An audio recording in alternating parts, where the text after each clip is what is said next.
if women are great at precision, focusing on quality instead of quantity, not being afraid of using less weight to be sure to load an exercise properly and use the right muscle to do the job, the other side of the coin, and what they can learn from their male counterpart who have the opposite problem, is that they should not be afraid to push themselves hard on the big basic movements. Most women, it's less prevalent now, mostly because of CrossFit. CrossFit has opened the door to what is possible for women to do. And you see all these women back squatting in the 200, deadlifting in the 300. So the average woman looks at these weights, and women who don't look like humongous, well, I can lift decent weight and not look like Hulk.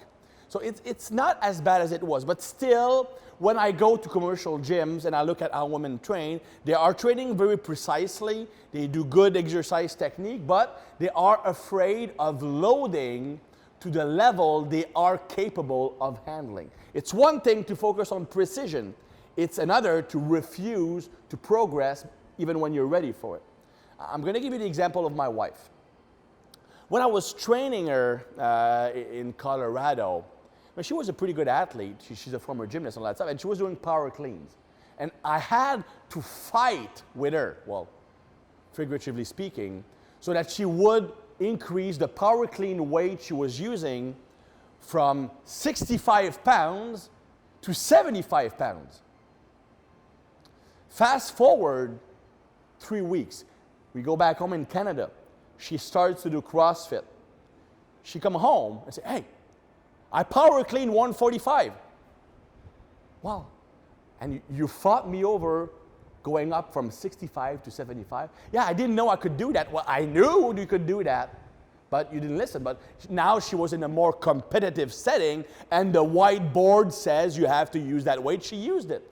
She was capable of using it, but all those times where she was using about 50% of what she was capable of using, she probably got half the training effect she could have gotten. So, I'm not saying to use bad form. I'm not saying to use dangerous weights. You should always focus on precision of the movement pattern. But the big basic lifts, squat, deadlift, bench press, overhead press, should not be afraid to load up to the level you can perform at. Right? So that's the one thing women can learn from men. Men have the opposite tendency of using too much weight. They always want to pile on the plate. Women have the opposite problems. They don't want to add even 2.5 pounds. Well, the truth is in the middle. Women should not be afraid to use more weight. Men should not be afraid to use less weight and focus on better form. If both do that, they will all perform a lot better and progress a lot faster in the gym.